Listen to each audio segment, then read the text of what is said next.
¿Qué tal? Mi nombre es Luis Antonio Sarmiento Gómez y en este video les vengo a explicar lo que es la delimitación del área pulmonar para la auscultación en caninos. Bueno, para comenzar, el área contiene tres límites, que es el límite craneal, el límite dorsal y el límite ventral. Bueno, el límite craneal es una línea perpendicular al suelo que va desde el ángulo dorsocraneal, caudal, de la escápula, está acá, hasta el olecranol. Este límite puede variar dependiendo ya sea el estado muscular del animal y también depende de la raza.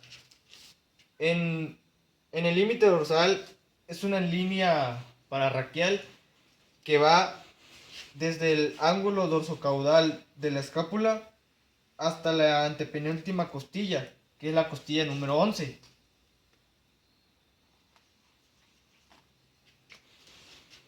Okay. Y en el límite ventral, parte de la tuberosidad del córax, del sal,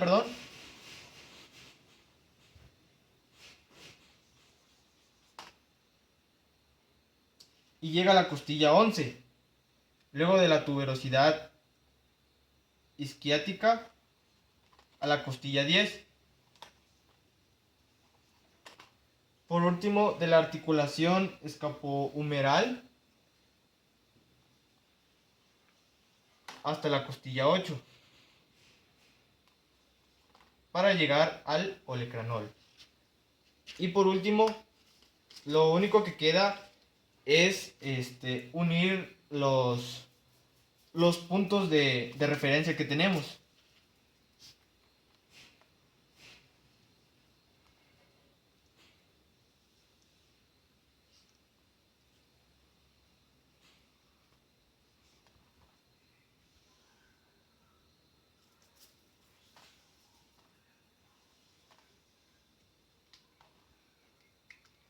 Y pues en esta área vamos a poder reconocer que es el área donde podemos escuchar el sonido de los pulmones.